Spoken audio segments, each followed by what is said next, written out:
And even if by chance the father falls into a hellish life in his next birth, such a son can deliver him, as Maharaj Prithu delivered his.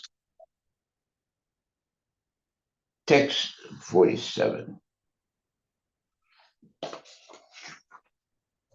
Similarly, Hiranyakashipu, who by dint of his sinful activities always defied the supremacy of the Supreme Personality of Godhead, entered into the darkest region of hellish life.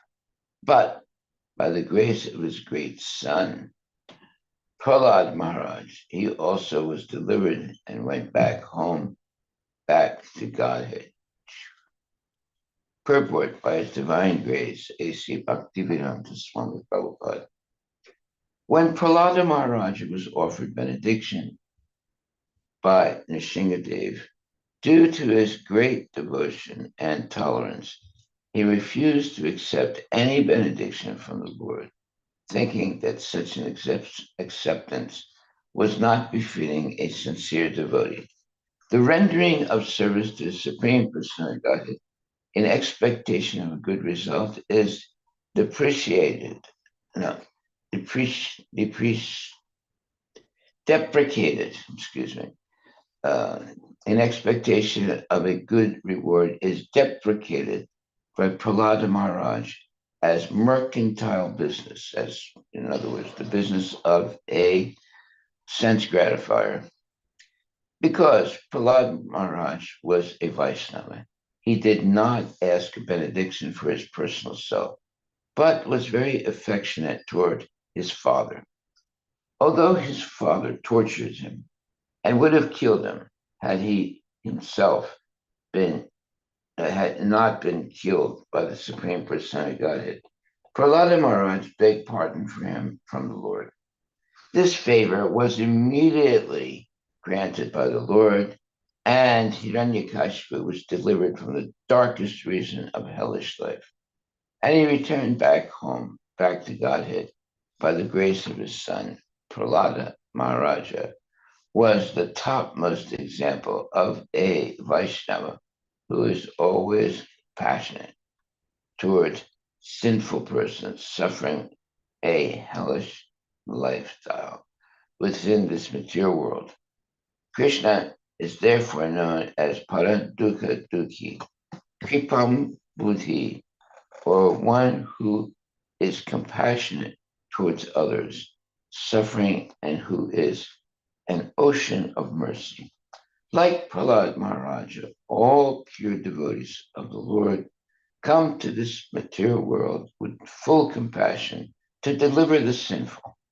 They undergo all kinds of tribulations, suffering them with tolerance, because there is another qualification of a Vaishnava who tries to deliver all sinful persons from their hellish conditions of material existence. Vaishnavas are therefore offered the following prayer. Vanchakalpatarabhyascha Kripa Sindhu Bhyevacha Patitanam Pavanebhyo Vaishnavebhyo Namo Namaha. The chief concern of a Vaishnava is to deliver the fallen souls. Hare Krishna. So Vaishnava is known, or Krishna is known as Paraduka Dukhi, Kripam Buddhi, or one who is compassionate toward others suffering and who is an ocean of mercy. Ah, it's beautiful. Like Prahlad Maharaj, all pure devotees of the Lord come to this material world with full compassion to deliver the sinful.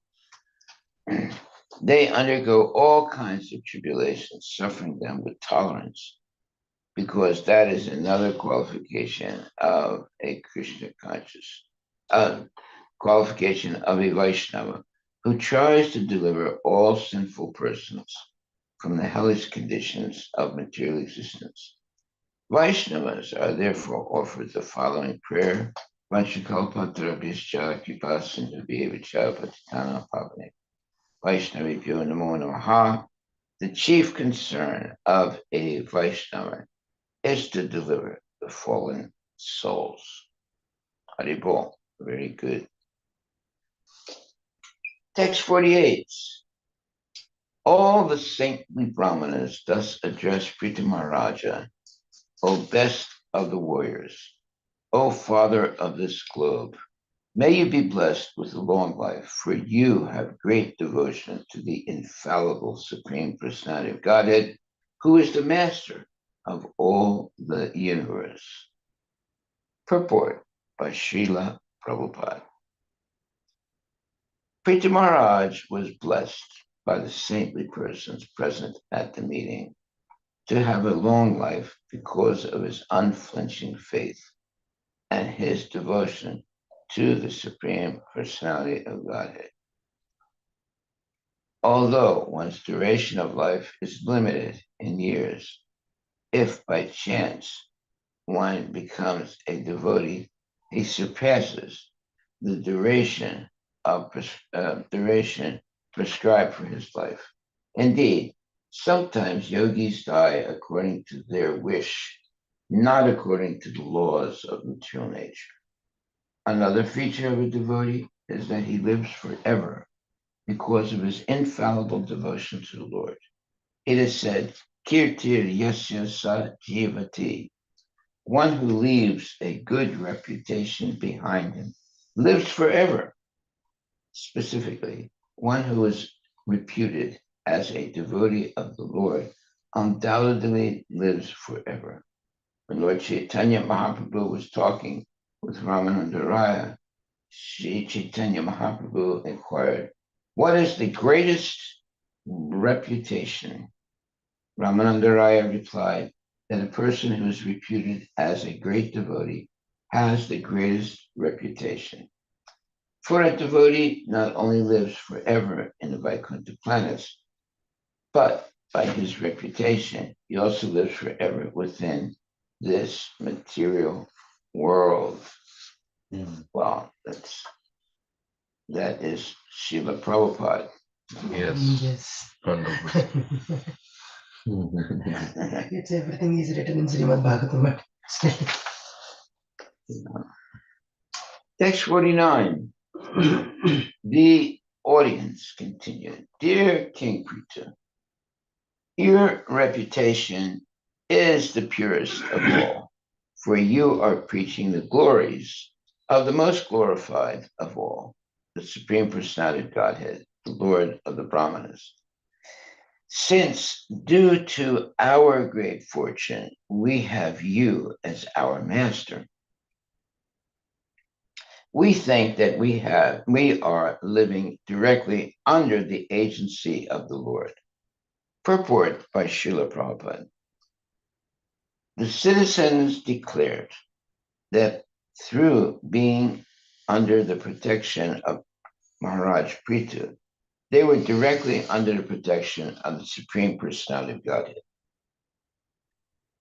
This understanding is the proper situation of social steadiness within this material world, since it is stated in the Vedas that the Supreme Personality of Godhead is the maintainer and leader of all living entities. The king or the executive head of the government must be a representative of the Supreme Person. Then he can claim honor exactly like the Lord's. How a king or leader of society can become the representative of the Supreme Personality of Godhead is also indicated in this verse by the statement that because Prita Maharaj was preaching the supremacy and the glories of the Supreme Personality of Godhead, Vishnu, he was therefore a proper representative of the Lord. To remain under the jurisdiction or administration of such a king or leader is the perfect status for human society. The primary responsibility of such a king or leader is to protect the Brahminical culture and the cows in his state. Well, we're protecting our cows in our little state. Uh, And that is Brahminical culture. To protect Brahminical culture and the cows. So that is what we as devotees do. We protect Brahminical culture and the cows. And the cows are beautiful. Uh, they're very, very big and fatty and friendly. And they like to be petted. And uh, especially they like to get a brush on their body. Yeah, they like. They like that very much because they get itches. You know. Okay, text number 50. 1 second.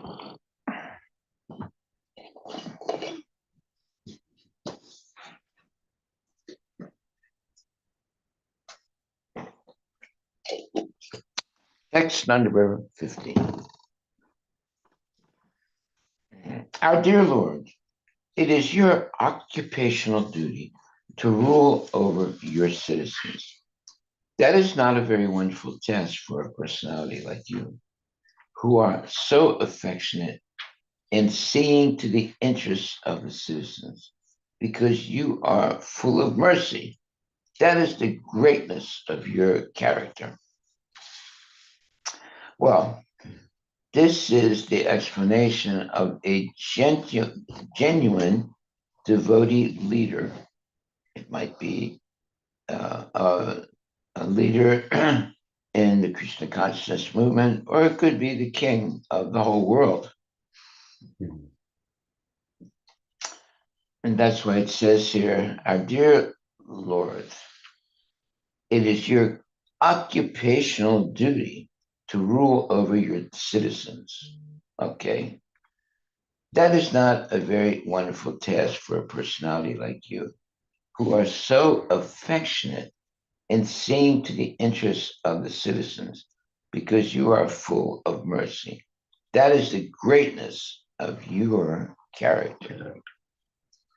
Well, let's see what the purport says. A king's duty is to give protection to his citizens and levy taxes from them for his livelihood.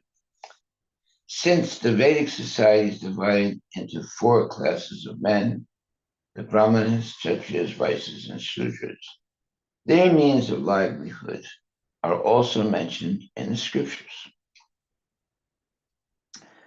The Brahmanas should live by spreading knowledge and should therefore take contributions from their disciples, whereas a king should give protection to the citizens for their development to the highest standard of life, and he can therefore levy taxes from them, businessmen or mercantile men, because they produce foodstuffs for the whole of society, can take a little profit from this, whereas the Sudras, who cannot work as either Brahmanas, Kshatriyas, or Vaishyas, should give service to the higher classes of society and be provided by them with a supply of the necessities of life. The symptom of a qualified king or political leader is mentioned here.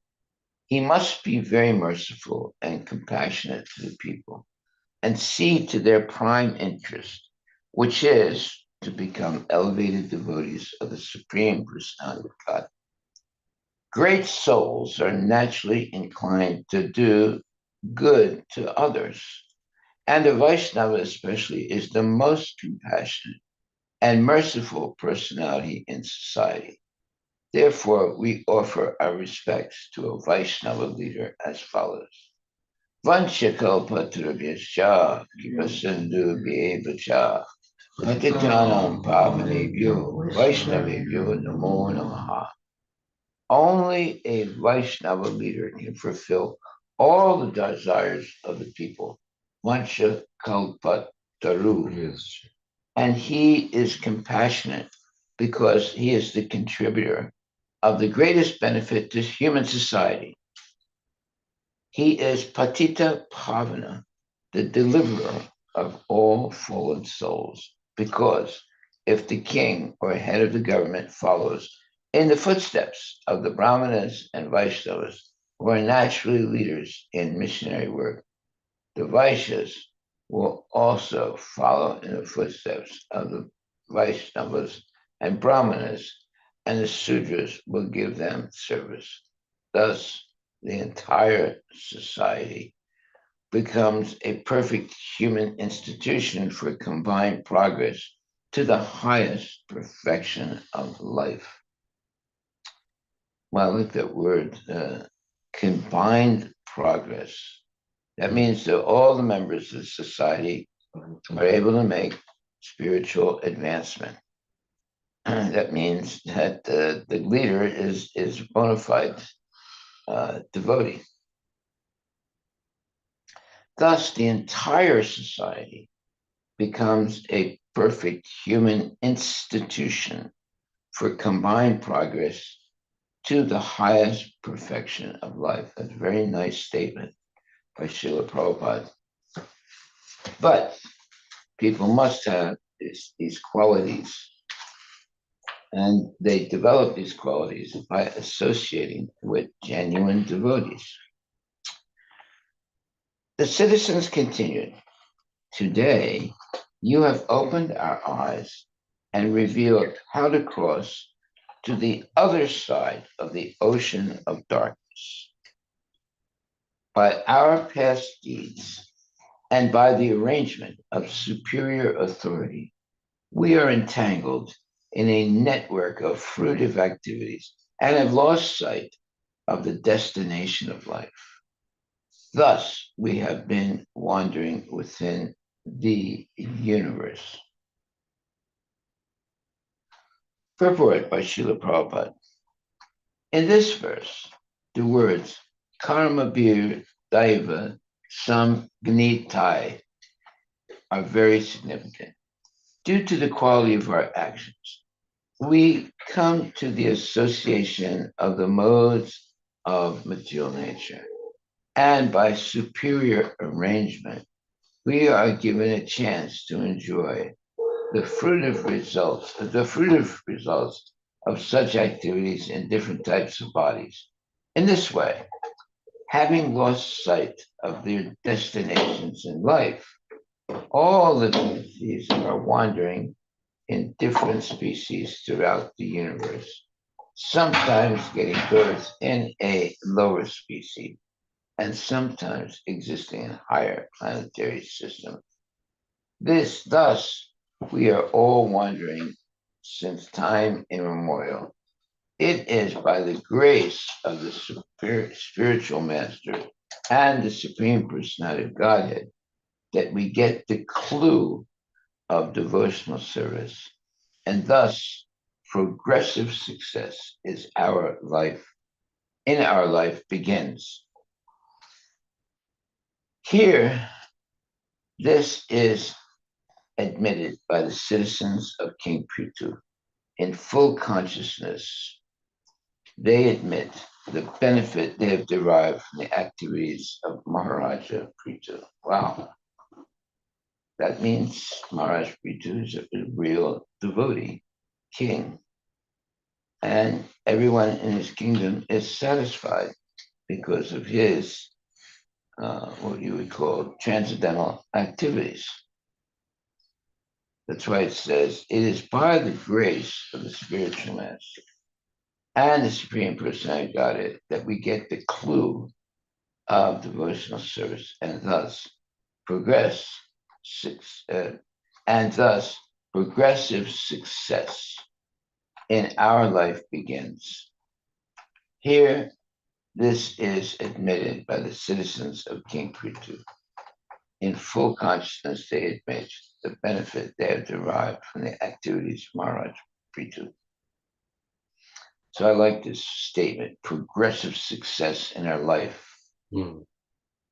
That's what we want, progressive respect. progressive success in our life. And that begins in the association of genuine devotees. Dear Lord, you are situated in your pure existential position of goodness. Therefore, you are the perfect representative of the Supreme Lord. So this term existential, it means what you're destined to do. Therefore, you're the perfect representative of the Supreme Lord. You are glorified by your own prowess, meaning your own strength. And thus, you are maintaining the entire world by introducing Brahminical culture and protecting everyone in your line of duty as a Kshatriya. Well, that's what we need. Nowadays, we have what's called police. So they're supposed to protect the society, not exploit the society, but protect the society. And that's why it says that thus you are maintaining the entire world by introducing Brahminical culture and protecting everyone in your line of duty as a Kshatriya. So that's the real purpose of the Kshatriya, is to introduce and maintain Brahminical culture and protect everyone as in their different positions. So we need not only Brahmanas, we also need Kshatriyas, bona fide Kshatriyas, to protect the Brahmanas and the work that they do. Without the spread of Brahminical culture and without proper protection from the government, no social standard can be maintained properly. This is admitted in this verse by the citizens of Maharaj Prithu, who could maintain the wonderful situation of his government due to his position in pure goodness. The word Vivrida Sattvaya is significant. In the material world, there are three qualities, namely goodness, passion, and ignorance. One has to be raised from the platform of ignorance to the platform of goodness by devotional service. There is no other means for elevating one from the lowest stage of life to the highest stage, but the execution of devotional service. As advised in the previous chapters of Srimad Bhagavatam, one can raise himself from the lowest position to the highest simply by associating with devotees and hearing Srimad Bhagavatam regularly from their mouths. Shinvatam Swakata Krishna Punya Shravana Kirtana Idyantaksto Badrani Vidunati Suyitsutam. When one engages in devotional service in the first stages of hearing and chanting, the Lord, who is in everyone's heart, helps the devotee in cleansing his heart. Bhagavatam 1:2-17. In the grateful cleansing process, in the gradual cleansing process, one is relieved of the influence of passion and ignorance and is situated on the platform of goodness. The result of association with the qualities of passion and ignorance is that the result of association with the qualities of passion and ignorance is that one becomes lusty and greedy. But when one is elevated to the platform of goodness, he is satisfied in any condition of life and is without lust and greed. This mentality indicates one's situation on the platform of goodness. One has to transcend this goodness and raise himself to the pure goodness called Harivilas Sattva, or the advanced stage of goodness. In the advanced stage of goodness, one can become Krishna conscious. Therefore, Maharaja Prithu is addressed here as Vivrida Sattva, or one who is situated in the transcendental position.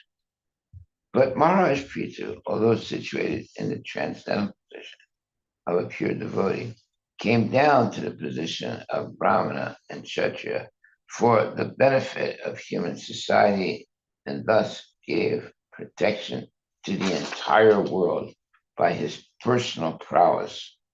Although he was a king, a Kshatriya, because he was a Vaishnava, he was also a Brahmana. As a Brahmana, he could give proper instructions to the citizens. And as a Kshatriya, he could rightly give protection to all of them.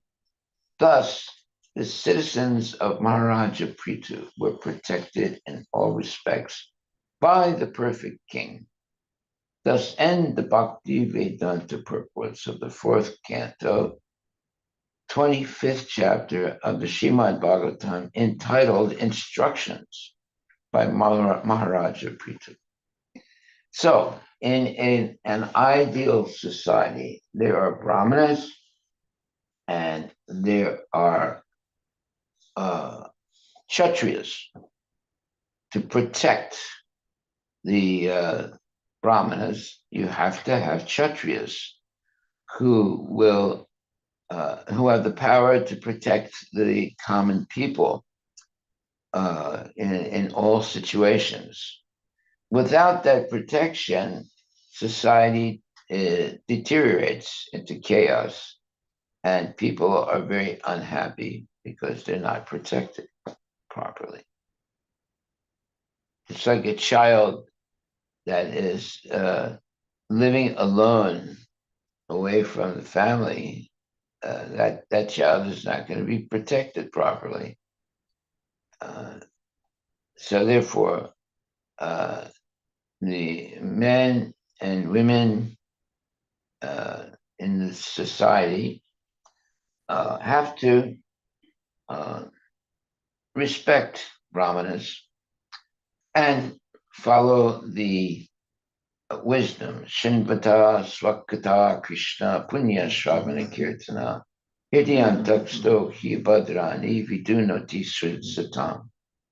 When one engages in devotional service in the first stages of hearing and chanting, the Lord, who is in everyone's heart, helps the devotee in cleansing his heart. Well, that is the process of Krishna consciousness, to cleanse the heart of all lust and greed, and engage and do that by engaging in the association of devotees in the process of devotional service. In the gradual cleansing process, one is relieved of the influence of passion and ignorance. So, let's say a person has a lot of lusty passion and ignorance. What is the solution for that? Well, the solution is the association of persons who are not lusty and ignorant. This lusty and ignorant people ruin the society by their lustiness and greediness. But when one is elevated to the platform of goodness, he is satisfied in any condition of life and is without lust and greed. So lust, anger, and greed are the three doors to hell. And unless we're able to control these three negative qualities, we will never be able to be leaders in society.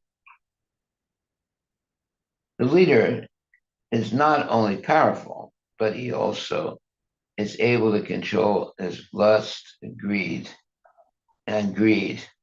so that he can genuinely help the society make spiritual advancement. That's why it says here, in the gradual cleansing process, one is relieved of the influence of passion and ignorance and is situated on the platform of goodness. The result of association with the qualities of passion and ignorance is that one becomes lusty and greedy. But when one is elevated to the platform of goodness, he is satisfied in any condition of life and is without lust and greed. So, lust means one is seeking sense gratification, and greed means that one is never satisfied, no matter how much sense gratification they have.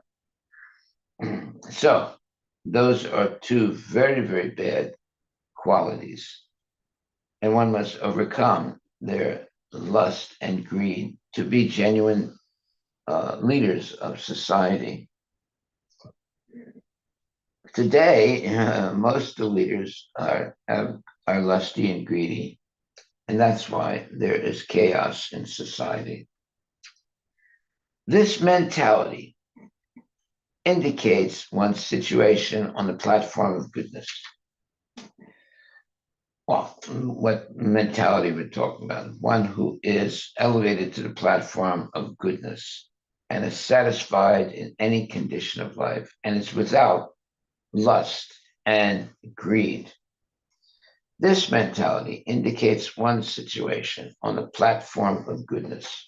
One has to transcend this goodness and raise himself to the pure goodness called Vrivida Sattva, or the advanced stage of goodness.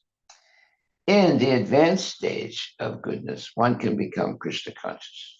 Therefore, so it's not enough to be, let's say, free from lust and greed.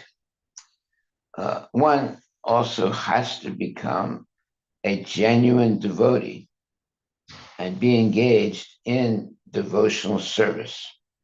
Mm. In the advanced stage of goodness, one can become Krishna conscious. Therefore, Maharaj Prithu is addressed here as Rivida Sattva, or one who is situated in the transcendental position. But Maharaj Prithu, although situated in the transcendental position of a pure devotee, came down to the position of Brahmana and Kshatriya for the benefit of human society, and thus gave protection to the entire world by his personal prowess. Although he was a king, a Kshatriya, because he was a Vaishnava, he was also a Brahmana. As a Brahmana, he could give proper instruction to the citizens, and as a Kshatriya, he could rightly give protection to all of them. Thus, the citizens of Maharaj Prithu were protected in all respects by the perfect king. Well, just look at all the qualifications a king is required to have. It's not that he can be rich and enjoy sense gratification. That's not the real purpose of the king. The real purpose is that as a king, he has to be a Kshatriya and at the same time a Vaishnava.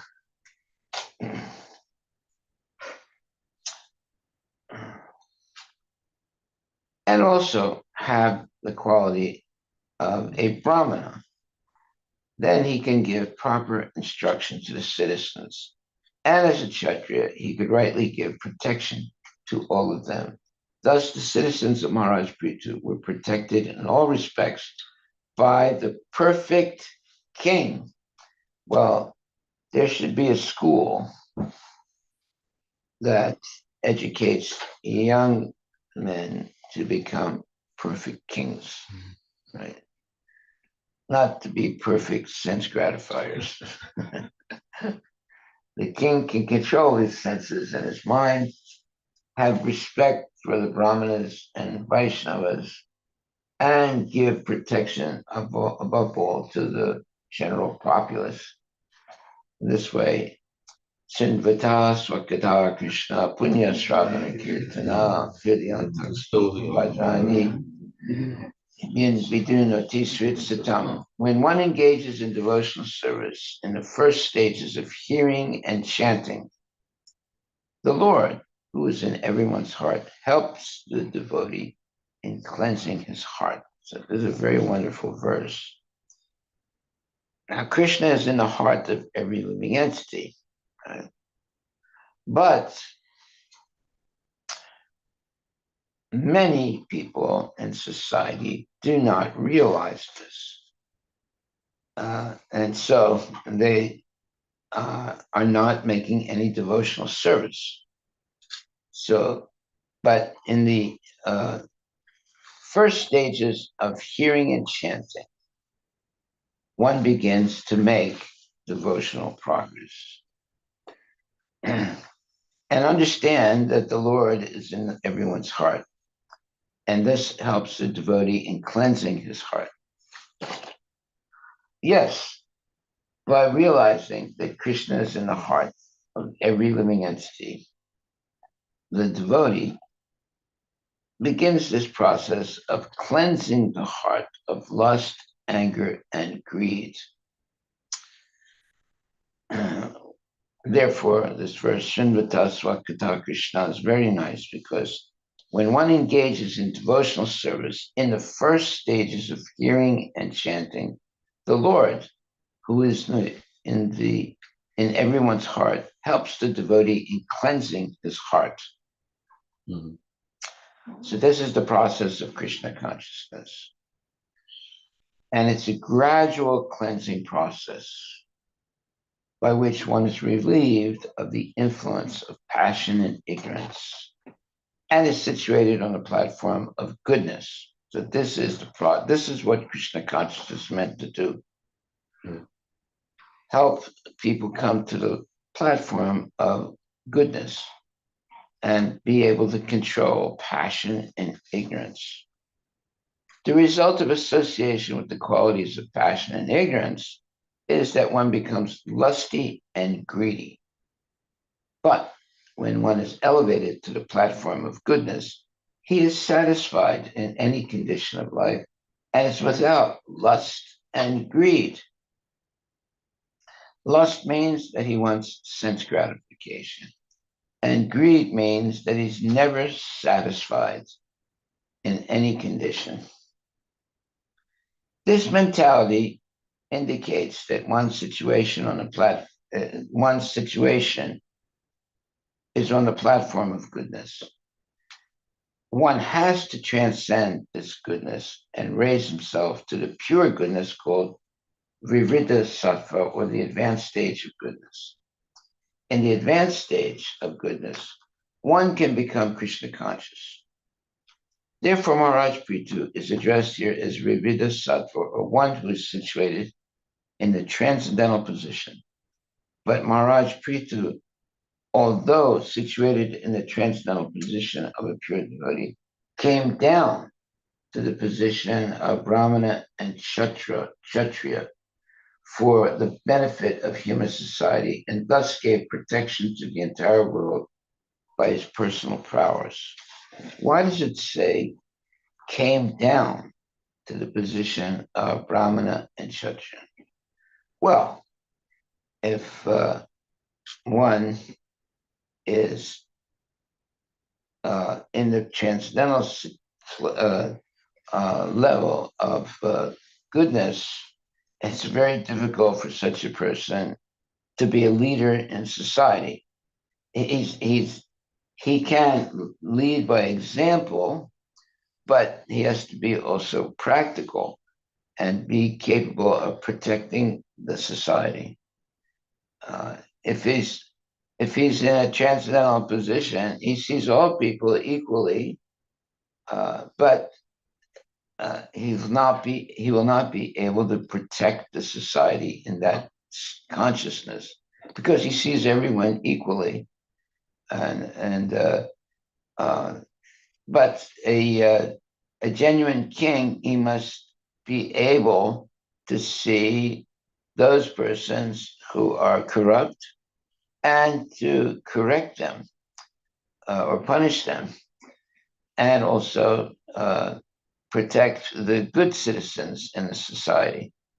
But someone who's advanced in, in spiritual life might not be a good leader. When I say advanced in spiritual life, it means that they're seeing with equal vision all people. Well, that's good for a pure devotee, but that might be what you would call a uh, a quality that is not conducive to protecting the society. Mm-hmm. As a genuine, let's say, protector of society, one has to sometimes punish people and recognize and those people who are corrupt and those people who are not corrupt.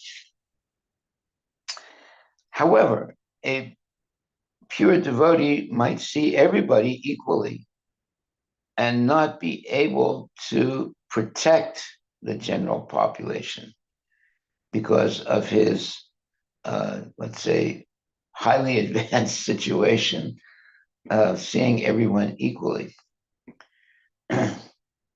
That's why it says here,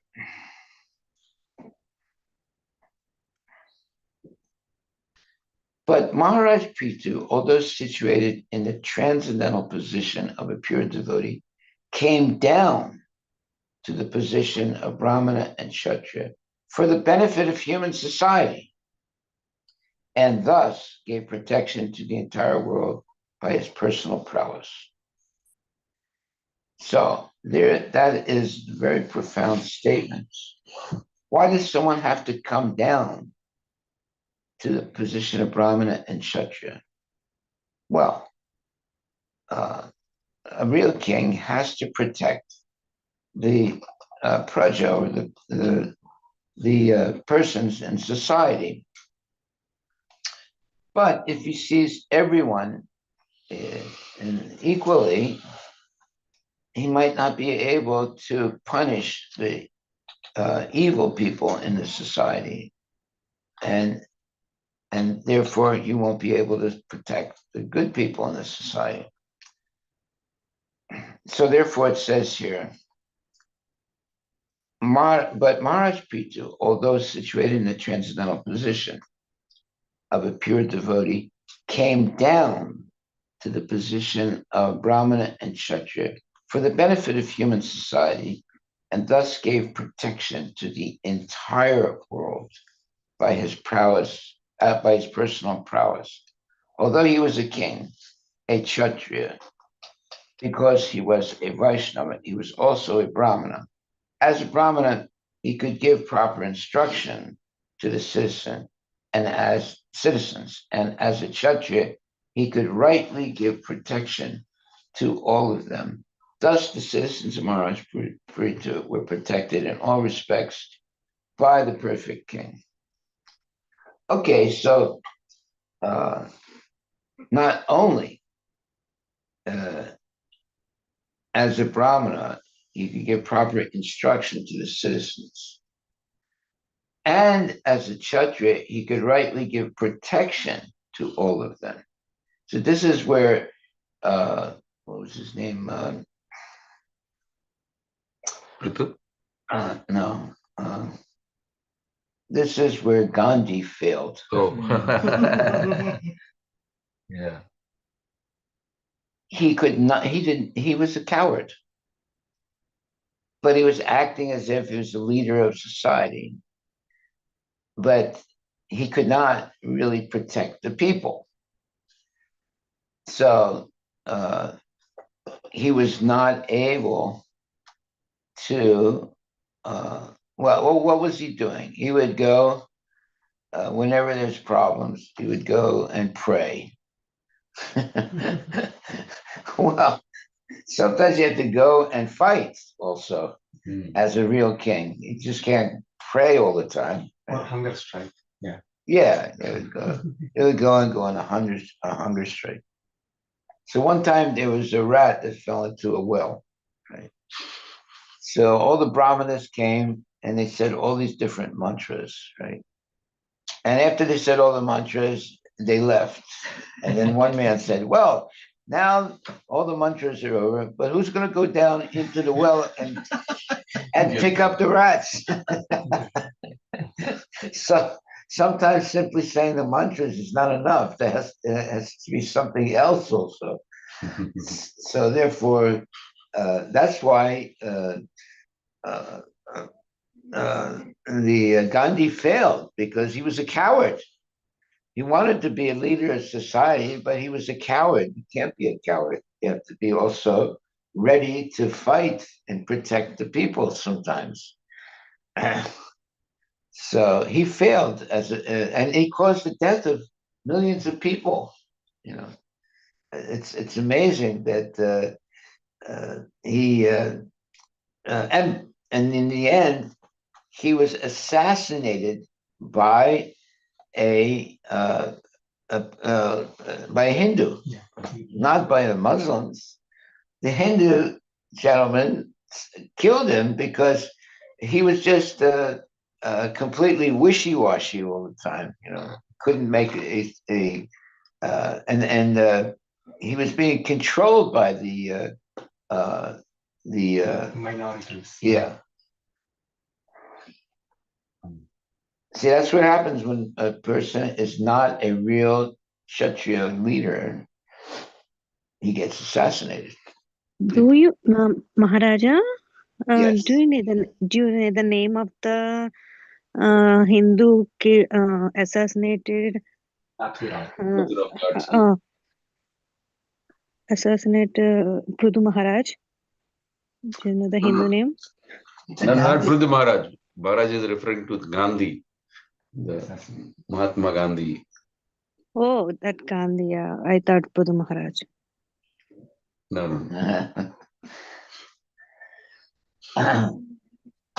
So, Okay. Yes.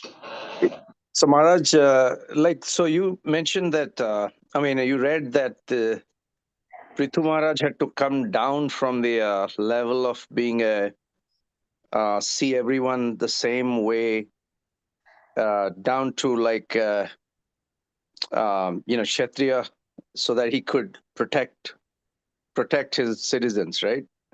Yes. I mean, is that I remember you mentioning that in Berkeley, you had to kind of prevent this.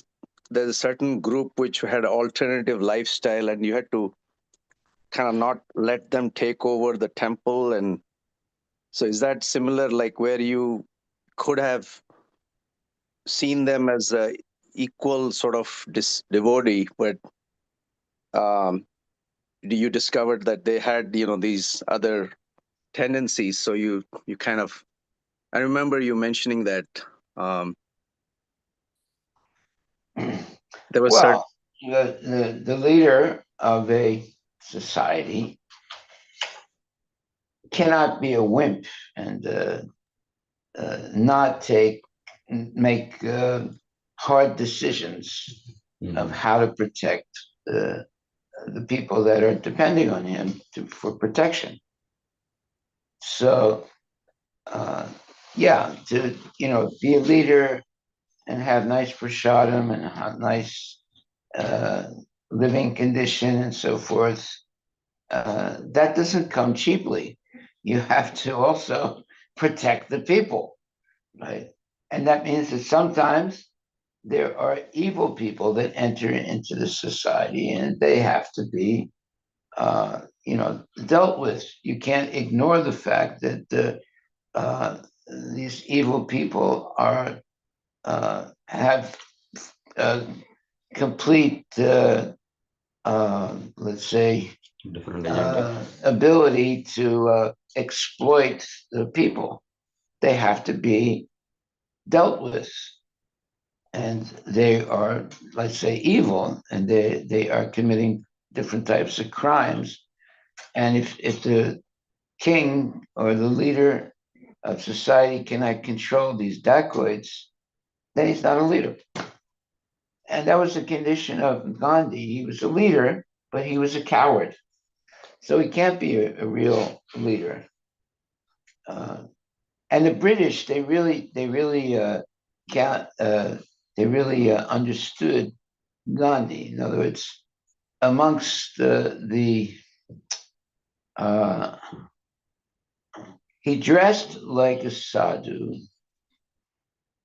but he tried to be a Kshatriya, and he failed because he was a coward.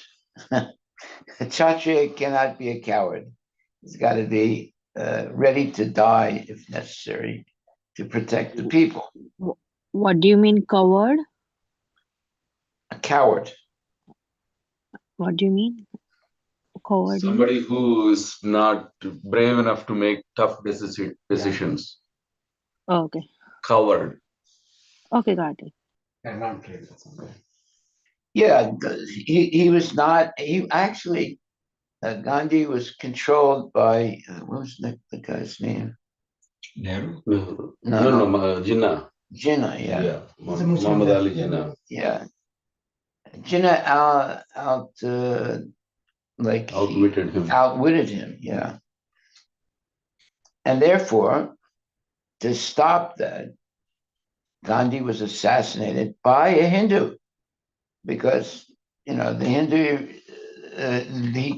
he understood, if this man continues as the leader, he's going to destroy everything. Yes, Veer Savarkar, Nathuram Godse, basically. What was his name? Nathuram Godse. Yeah, Nathuram Godse. Yes, they put him in jail, but actually they should have celebrated that he killed Gandhi. You see, it's very, very difficult to be a genuine leader because you have to deal with so many situations. And if you want to be a, let's say, a sadhu, you cannot be a leader of society. You can be an example for society, but not exactly the leader, because you have to make hard decisions. And you can't be a coward. You have to sometimes kill people. You know how hard it is to kill a person? I mean, someone has to go through a lot of training in the army to be able to pull that trigger and kill someone. That's why everyone in the army is not a warrior. In the United States Army, there's maybe 2 to 3 million soldiers, but out of those 3 million soldiers, there's only about 150,000 who are actually killers. Warriors. They're actually warriors that actually, do the killing.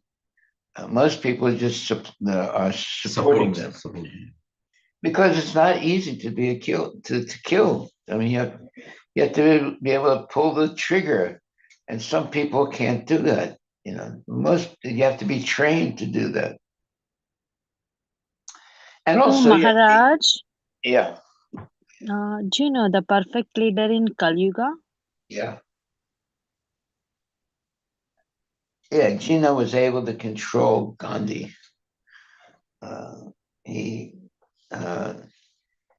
Actually, Jinnah, I think what it was like 2 or 3 generations in his family before they were Vaishnavas, but then they deteriorated and became what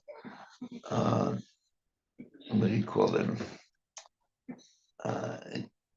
They became antagonistic to Vaishnavas. Okay, so like I'm saying, to actually pull the trigger and kill someone, you have to be trained to do it. Not everyone can do it.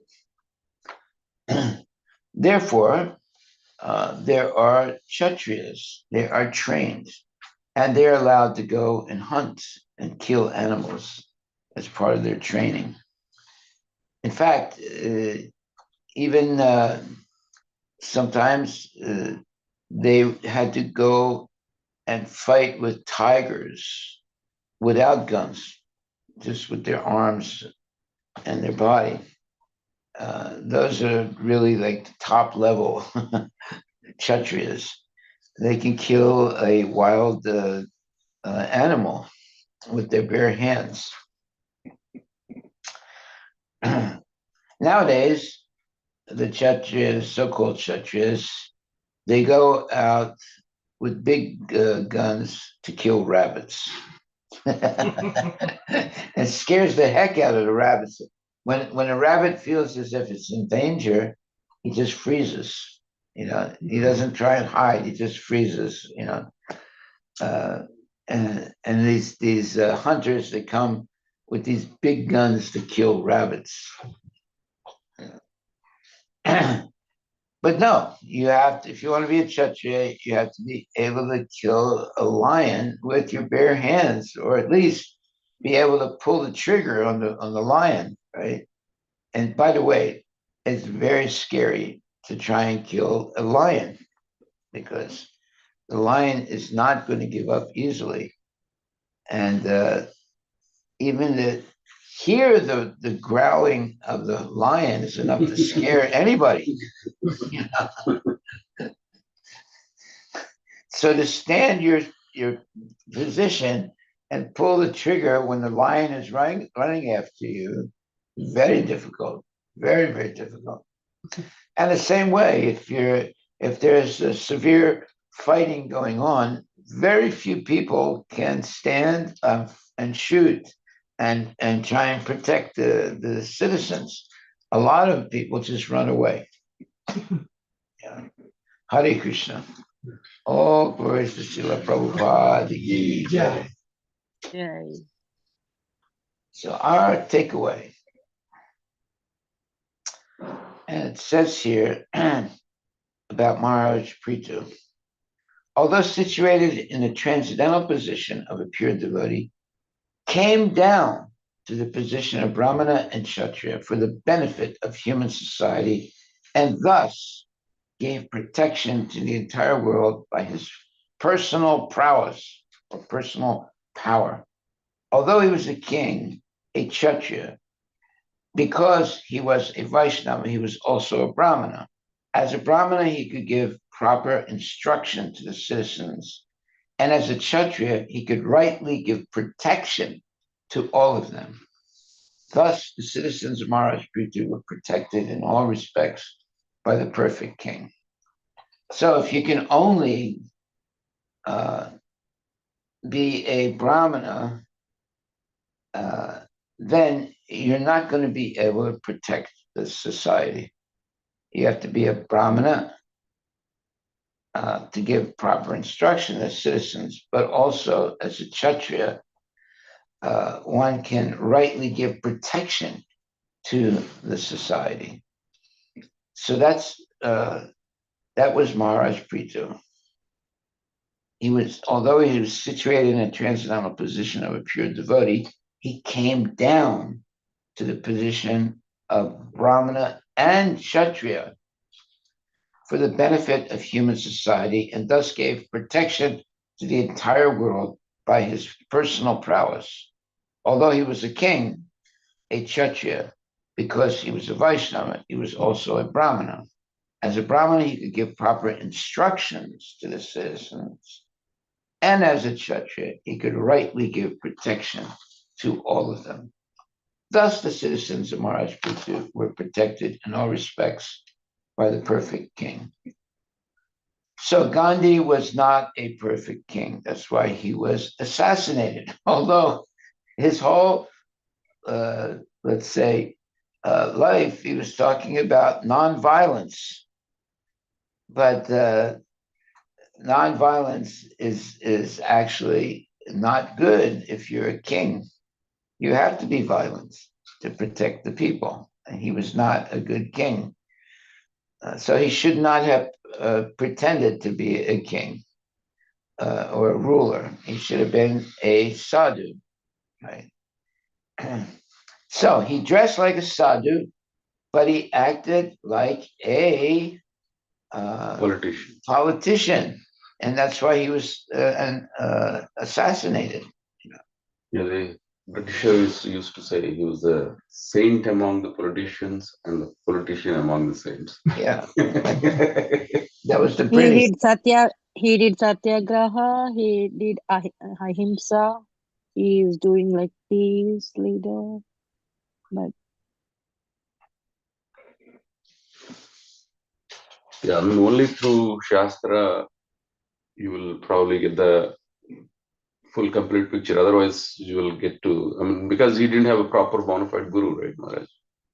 Prabhupada. Right, right. And Prabhupada did send a letter to him. You can find it on. Yeah. There is a letter. And he asked him, I said, look, you're very famous now. Why don't we join, mutually to help the people? And Prabhupada wanted to work with Gandhi. Gandhi was very, very popular, very, very had notoriety. Prabhupada said, let's work together to help the people. Yeah, this is the letter, Maharaj. Yeah. Dear friend Mahatma Ji, please accept my respectful namaskar. I am your unknown friend, but I had to write to you. Unknown friend. But I had to write to you at times and again, although you never cared to reply to them. I sent you my papers back to Godhead, but your secretaries told me that you have very little time to read the letters and much less for reading the magazines. I asked for an interview with you, but your busy secretaries never cared to reply to this. Anyway, I'm your very old friend. Although unknown to you, I'm again writing to you in order to bring you to the rightful position deserved by you. As a sincere friend, I must not deviate from my duty towards a friend like your good self. I tell you as a sincere friend that you must immediately retire from active politics if you do not desire to die an inglorious death. Amazing. He predicted, and I think after a month or so it happens. Yeah. You have 125 years to live as you have desired to live. Apparently, Gandhi wanted to live for 120. But if you die an inglorious death, it is no worth. The honor and prestige.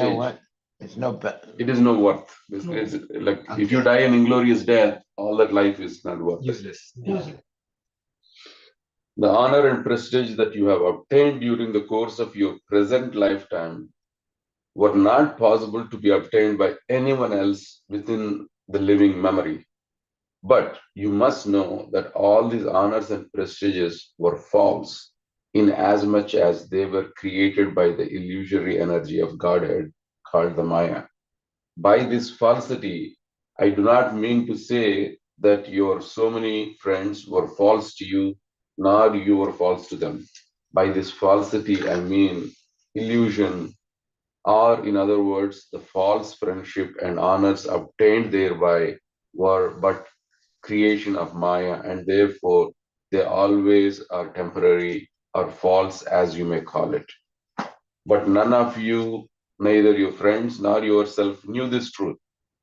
Now, by the grace of God, that illusion is going to be cleared, and thus your faithful friends like Acharya Krupalani and others are accusing you for your inability at the present moment to give them any practical program of work as you happen to give them during your glorious days of non-cooperation movement.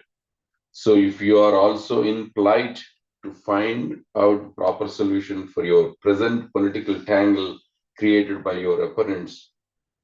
But are you what? Your opponents. Opulence? Opponents. Yes. Okay.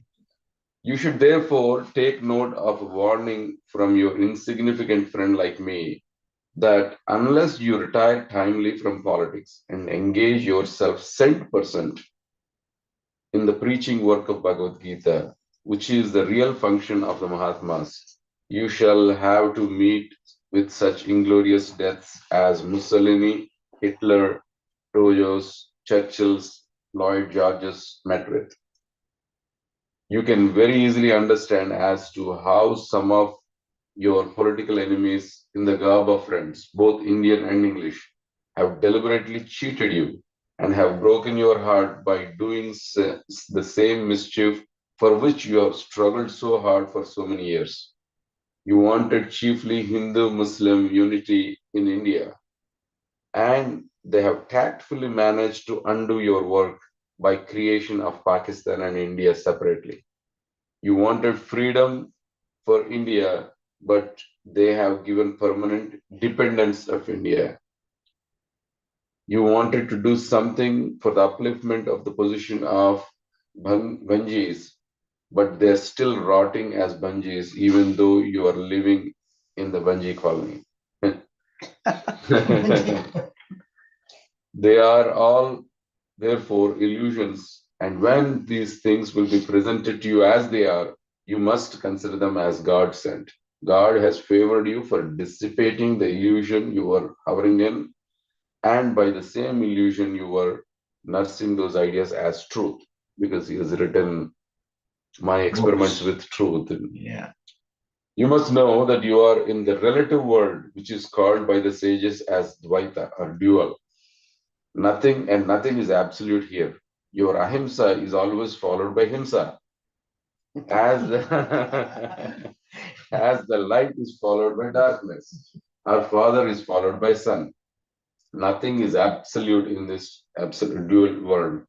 You did not know this, neither you ever cared to know this from the right sources, and therefore all your attempts to create unity were followed by disunity and ahimsa. Ahimsa was followed by himsa.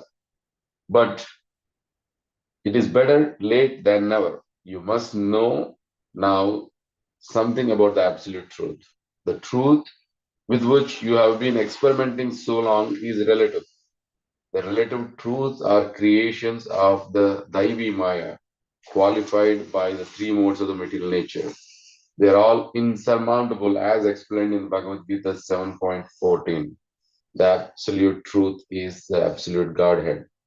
In the Katha Upanishad, it is ordered that one must approach the bona fide Guru who is not only well versed in all the scriptures of the world, but is also realized soul in the Brahman, the Absolute, in order to learn the science of the Absolute Truth.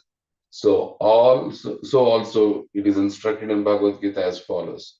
Tatvidhi pranipatena pariprishnena sevaya upadekshanti te jnanam jnaninas tattvadarshina. That is 434. But I know that you never underwent such transcendental training except some severe penances which you invented for your purpose, as you have invented so many things in the course of experimenting with the relative truths. You might have easily avoided them if you had approached the Guru as above mentioned. But your sincere efforts to attain some godly qualities by austerities, etc., surely have raised you some higher position, which you can better utilize for the purpose of the absolute truth. If you, however, remain satisfied with such temporary position only and do not try to know the absolute truth, then surely you are to fall down from the artificially exalted position under the laws of the nature. But if you really want to approach the absolute truth and want to do some real good to the people in general all over the world, which shall include your ideas of unity, peace, and nonviolence, then you must give up the rotten politics immediately and rise up for the preaching work of the philosophy and religion of Bhagavad Gita without offering some unnecessary and dogmatic interpretations on them. I had occasionally discussed this subject in my paper, Back to Godhead, and a leaf from the same is enclosed herewith for your reference. I would only request you to retire from politics, at least for a month only, and let us have a discussion on the Bhagavad Gita. I'm sure thereby that you shall get a new light from the results of such discussions, not only for your benefit, but for the benefit of the world at large. As I know You are sincere, honest, and moralist. Awaiting your early reply with interest. Yours sincerely, Abhay Charana. He didn't even Very answer that low. letter. But so perfect, Maharaj. Yeah. But like the way it's like written. Can you Because please Krishna share Prabhuji, Dandavat Pranam. All glories to Srila in Prabhupada. WhatsApp that letter, Prabhuji, please? what date it is? This letter, which year? I'm sharing the link on the WhatsApp group. It's 12th July 1947. Wow. So it's just 1 year, almost 1 year before Gandhi One was shot down. Thank you, Prabhuji. He was shot in 1948, right? No, 48. 48, yes. Yeah, yeah. But we 48, got 1 year This is before. soon after in independence. August. We got an independence in August. This letter is written in July. Yeah. We By got then it. they announced the partition, right? So it's just the date. Yeah. You see how Prabhupada was so merciful to Gandhi that Gandhi couldn't accept what he Yes, ma'am. said. Prabhupada asking for 1 month to come and sit with me and then discuss Yeah. with the Bhagavad Gita. Yeah. And then we can change the total word. Yeah. And then he's not giving that. The secretary is agree. He could have. You see how it's amazing how Prabhupada is so clear in his understanding of things, Yes, ma'am. and he predicted the fact that the Gandhi was going to be killed Assassinated. Yeah. Yes, yes, ma'am. if he kept going on the Like way he this. was. Right, but Gandhi couldn't listen. Yeah. Yeah, and the last straw was when Gandhi went for a fast, like, to protest, to give lots of crores of rupees to Pakistan to help them. And that was the last straw, actually. That was worst. Well, you see, if you're a wishy-washy leader, you'll get assassinated. You have to be able to make the right decisions as a leader. You just can't sit down and pray, for nasty people to become good. That's why there's jails. That's why there's police. That's why there's courts, to protect the citizens. You just can't go and go on a fast to correct the problems.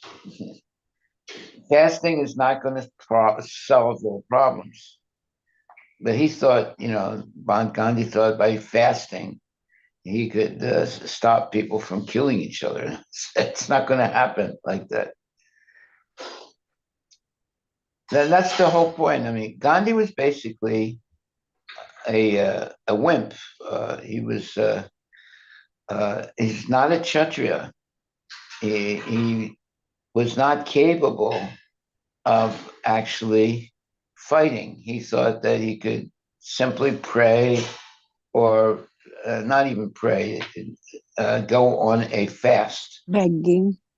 Yeah. And that would solve a problem. It's not going to solve anything, basically. And many people in India, they don't call him Mahatma anymore. They call him Mohandas. They don't call him, actually. Maharaj Krishna Guru ji, Maharaj. Sorry, someone. Prabhuji. You yeah, would. thank you so much, Mataji. Maharaj ji, this inquiry is from Kent, Washington, from Rajesh.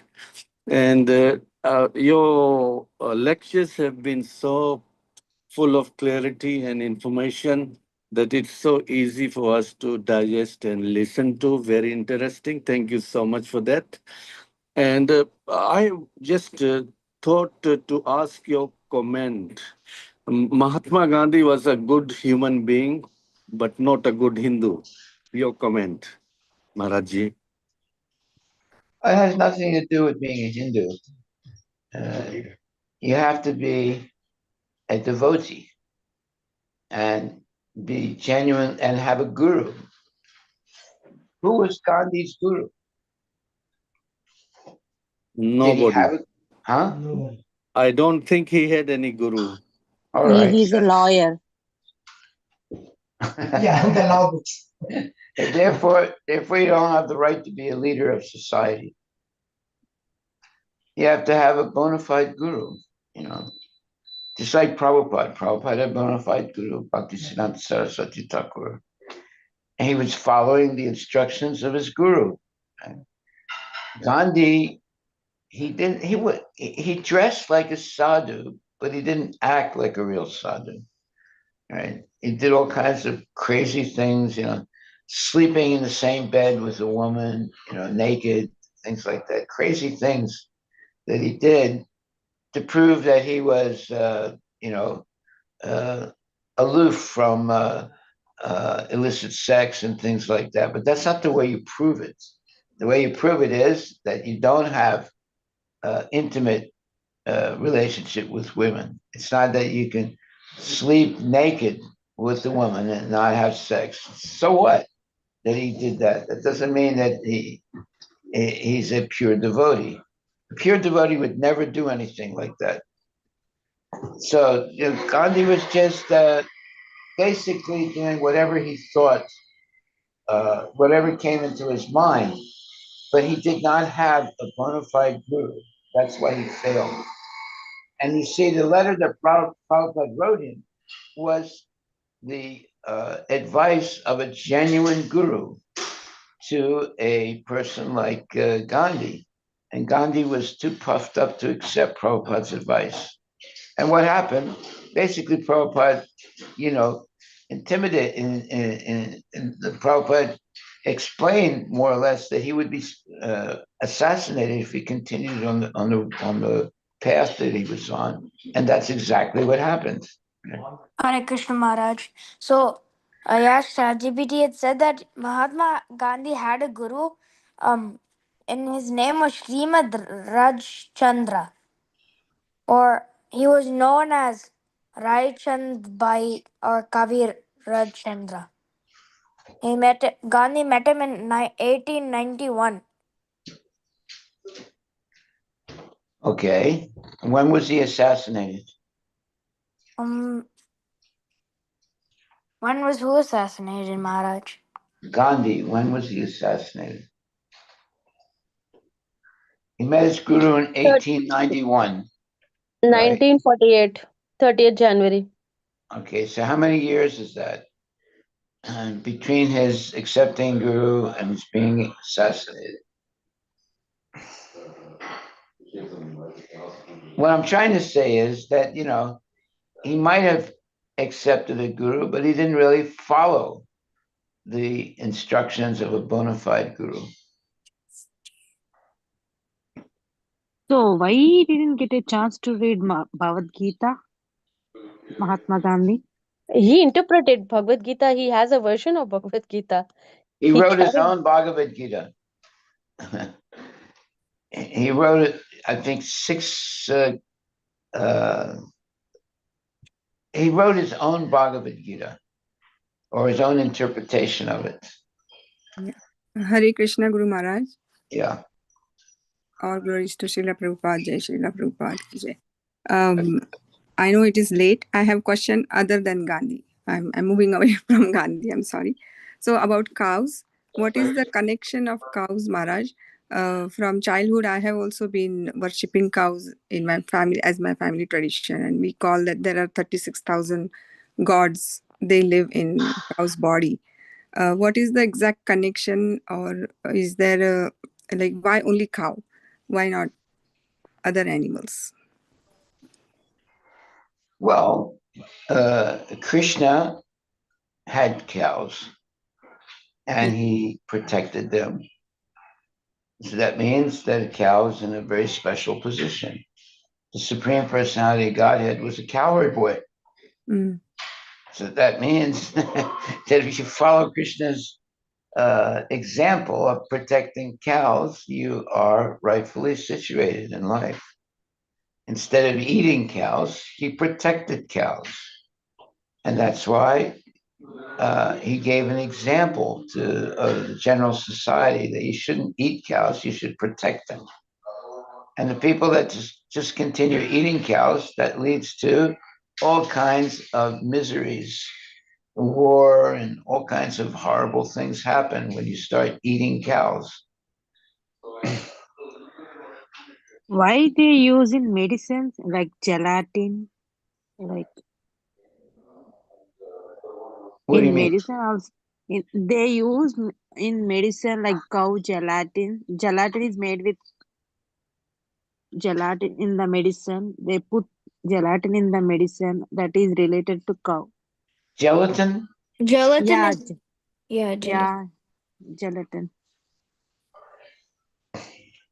Well, look, uh, every part of the cow is sacred, and one should not in any way kill cows or eat cows. And you have to understand that Krishna was a cowherd boy. He protected cows, he didn't eat them. So we should follow Krishna's example, not follow, speculations. Uh, if Krishna doesn't eat cows, he protects cows, then what should we do? We should also protect cows and not even think of eating them, killing them and eating them. We should always follow a genuine guru. And the most genuine guru is Krishna himself. He was a cowherd boy. He would never even think of killing a cow or hurting a cow.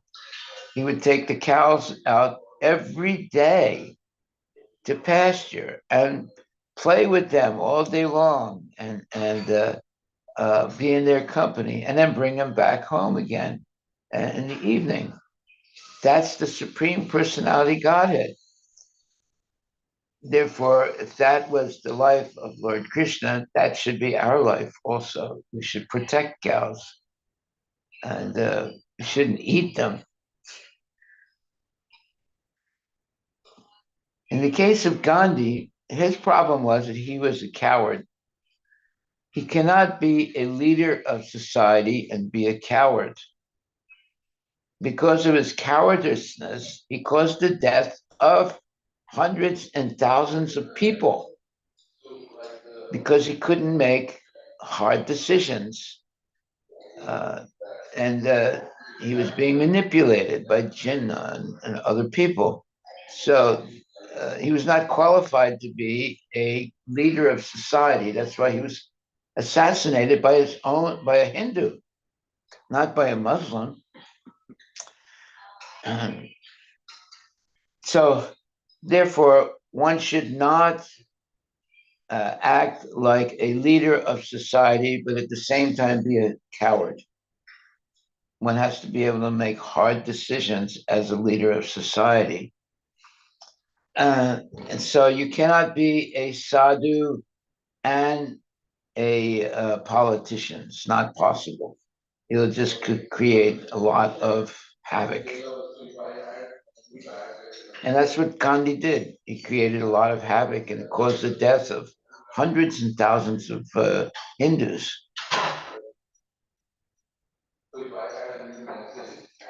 Of course, everybody worships Gandhi today. But actually, he was not qualified to be a leader of society. He is qualified to remain as a sadhu. That was okay. But to think that as a sadhu, he could be a leader of a whole nation, that was a big mistake on his part. That's why Prabhupada wrote him a letter and said, look, now you're so famous, let's join hands together and preach Bhagavad Gita. He never answered that letter. And Prabhupada predicted that he would be assassinated if he continued as he was. And that's exactly what happened. He was assassinated, not by a Muslim, but by a Hindu.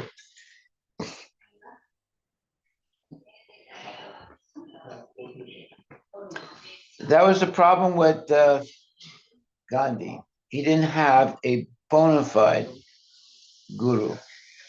He might have had some guru, but it was not a bona fide guru. Therefore, he did whatever he thought was right without But getting the advice of a bona uh, fide guru. Go ahead. but Indira Gandhi is a good leader, but she was assassinated. Indira Gandhi. Yes. She's a good leader, but she was assassinated. In what way was she a good leader? Uh, Did she help people become Krishna conscious? no. Then how can she be a good leader?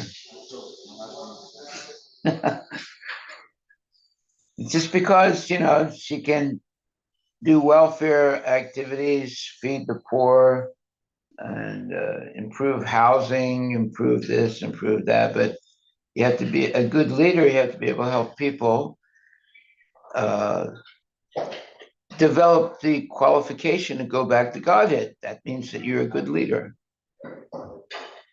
Just because you give good speeches, that doesn't mean you're a good leader. You have to be able to actually help people develop love and devotion for Krishna and go back to Godhead. What are we doing? Are we trying to be a good mundane leader? No. We're trying to help people become Krishna conscious. If they become Krishna conscious, that'll solve all their problems. So you don't need someone like Gandhi to help you go back to Godhead, because he's not going to help you to go back to Godhead. He can't even save himself. How's he going to save other people? That's why you have to be very careful of who you take advice from. If you take advice from bona fide gurus, then you'll be on the right track.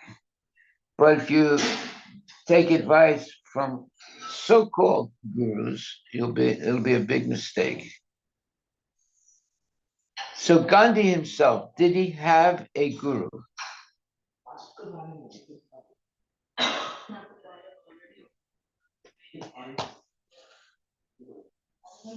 Was he following the advice of a bona fide guru?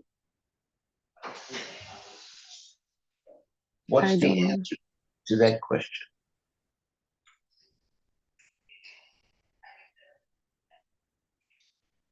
No, Maharaj. People had raised him to the platform where he started taking this. So here you have a man who's going to be respected by, people all over the world, not only in India. And he gets assassinated by an Indian. Why was he assassinated like that? Because he was making wrong decisions, one after another. And to stop him, he was assassinated. That's pretty serious. To have one of your own people assassinate you.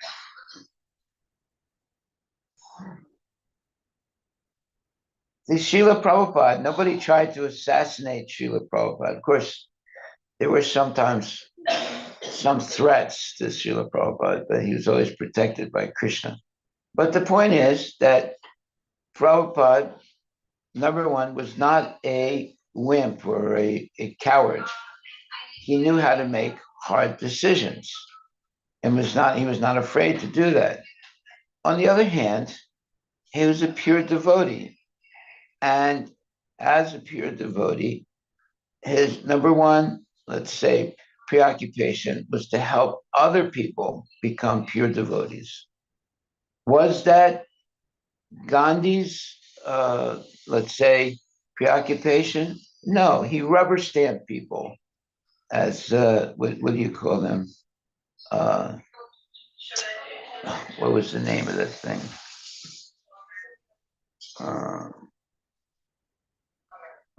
He would rubber stamp people as Harijans? what? Yeah, Harijan. Harijan. Yeah. Completely unqualified people. He called them Harijans. Yeah, the lowest class, he called them Harijan. Yeah. Well, yeah, but did he make them Harijans? Did he help them to become Harijans? No. So the whole thing was a hoax, and eventually somebody realized, wait a minute, if this man continues like this, everything's going to be destroyed. So he was assassinated. You have to be very careful in politics, because if you get people angry, you can be assassinated. You know? Hare Krishna Maharaj. So Gandhi's problem was he was a coward. He was not able to make hard decisions. Go ahead. So Hare Krishna Maharaj. So it says in ChatGPT that there's like at least 100 around like 70-year difference between when Gandhi got killed and when he met his spiritual master. His spiritual master was it was a Jain philosopher, and he was a mystic and a poet. His guru. Yeah, his guru was a Jain philosopher and a poet and a mystic. No, you should say he was a not a mystic. He was a misfit.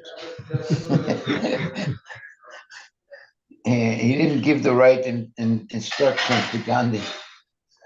Yeah, Maharaj. It says the Gandhi regarded his spiritual master as his spiritual guide and credited him with shaping his understanding of truth, non-violence, ahimsa, and self-discipline. You can't be a leader of society and be nonviolent. Mm. It'll just cause havoc, which is what happened with Gandhi. You want to be nonviolent? Okay, that's a personal thing. You want to be a leader in society and be nonviolent? No, that's an anomaly. It's not the real position of a king.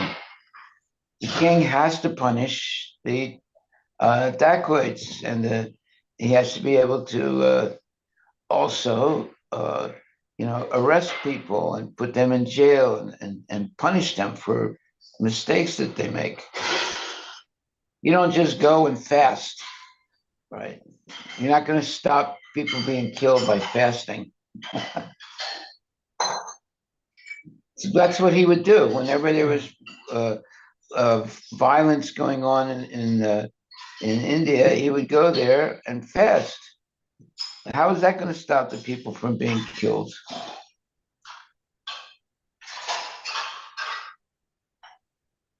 That's why Gandhi was assassinated, because if he continued doing what he was doing, it would have destroyed India completely.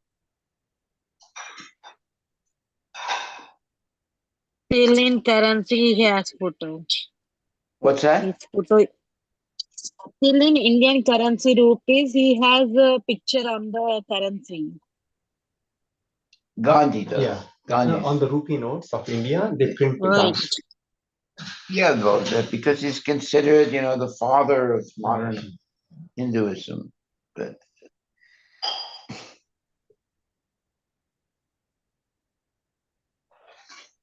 yeah,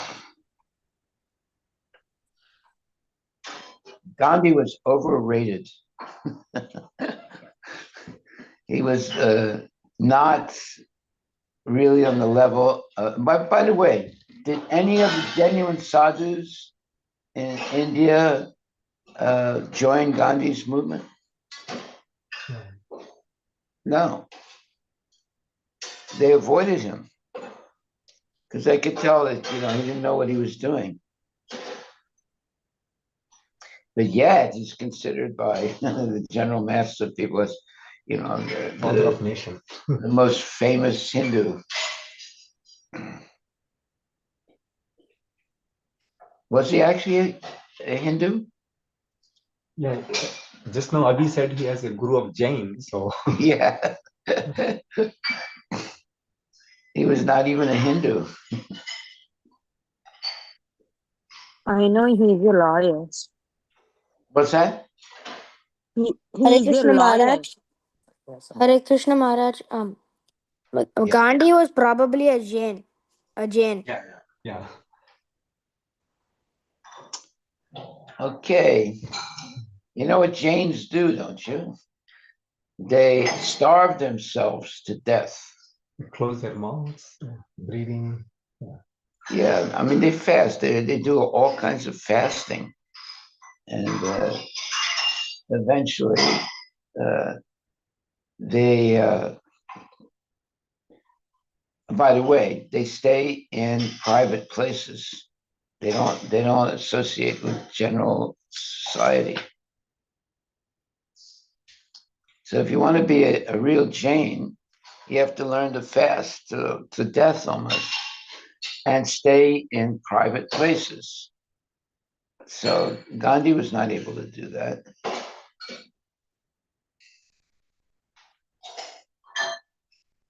And if there's a war going on, you don't go in the middle of the war and fast.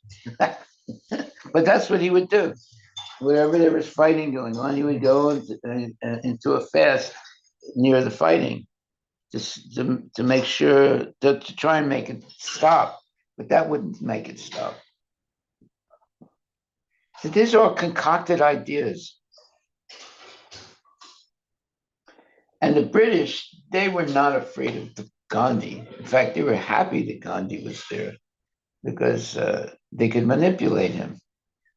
You know, and they understood that he was not really a leader of society.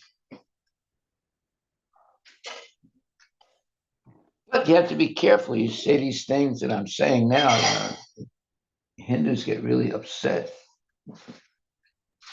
No, Maharaj, he did more damage to India. I mean, if we read it, it is disastrous. Like what is happening today, also, him, Nehru, they all were a disaster. That's why we're very fortunate to come in contact with Srila Prabhupada. Srila Prabhupada was not a coward. He was able to make hard decisions. But at the same time, he was a pure devotee. So he elevated people to become devotees. That's not an easy thing to do. And you can see that Prabhupada has changed the lives of hundreds and thousands, maybe millions of people by his example and by the books that he's written, and his influence is still going on today. So that's who we should follow, His Divine Grace, A.C. Bhaktivedanta Swami Srila Prabhupada. If you're going to follow someone, it should be Prabhupada, not Gandhi. Hare Krishna. Thank you very much. All glories to Srila Prabhupada Ki Jai.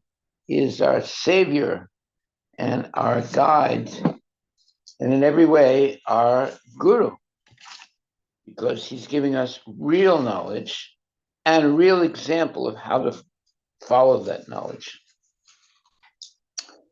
by the regulative principles of Krishna consciousness.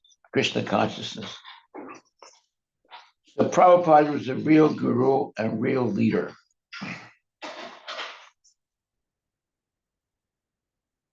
Even today, people are surrendering to Srila Prabhupada and following his instructions. That means he's a real leader.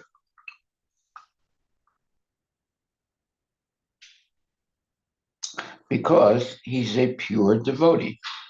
Therefore, his influence will continue for hundreds and thousands, maybe millions of years.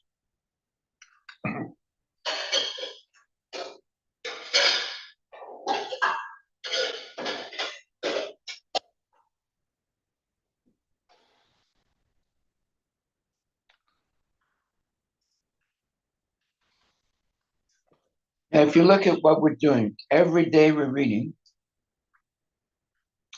Srimad Bhagavatam and Bhagavad Gita with Srila Prabhupada's purports.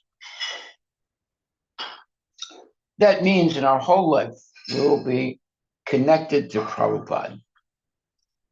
not simply by reading the verses, but also by reading Prabhupada's purports.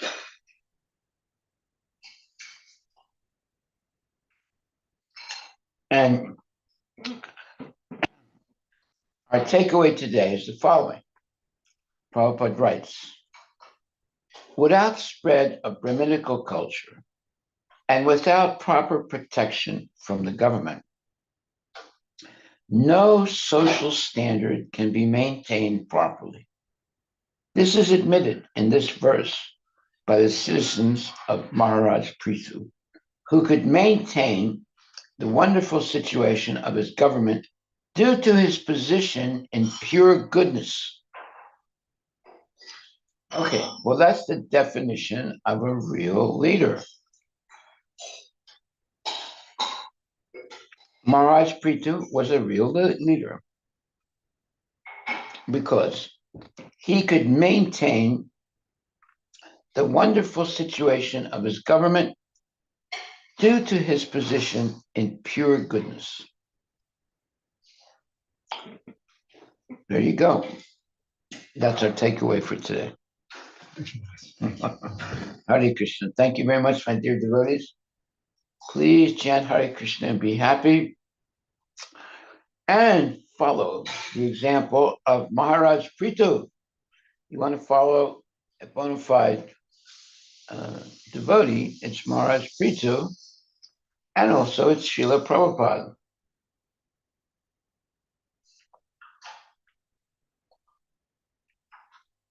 Thank you. And our takeaway today is, in the material world, there are three qualities, namely goodness, passion, and ignorance. One has to be raised from the platform of ignorance to the platform of goodness by devotional service. There is no other means for elevating one from the lowest stage of life to the highest stage, but the execution of devotional service. As advised in the previous chapters of Srimad Bhagavatam, one can raise himself from the lowest position to a highest simply by associating with devotees and hearing Srimad Bhagavatam regularly from their mouths. Srinvatam Svakata Krishna Punya Shravana Kirtana Hridyan Tatsto Hi Bhadrani Vidunati Srihit Satam. When one engages in devotional service in the first stages of hearing and chanting, the Lord, who is in everyone's heart, helps the devotee in cleansing his heart. So that's what we're doing. Every day we are hearing and chanting about Krishna so that our heart can be cleansed and we can engage in devotional service under the direction of His Divine Grace, A.C. Bhaktivedanta Swami Prabhupada and his disciples. Then we can make tangible, real devotional advancement in Krishna consciousness. Haribol.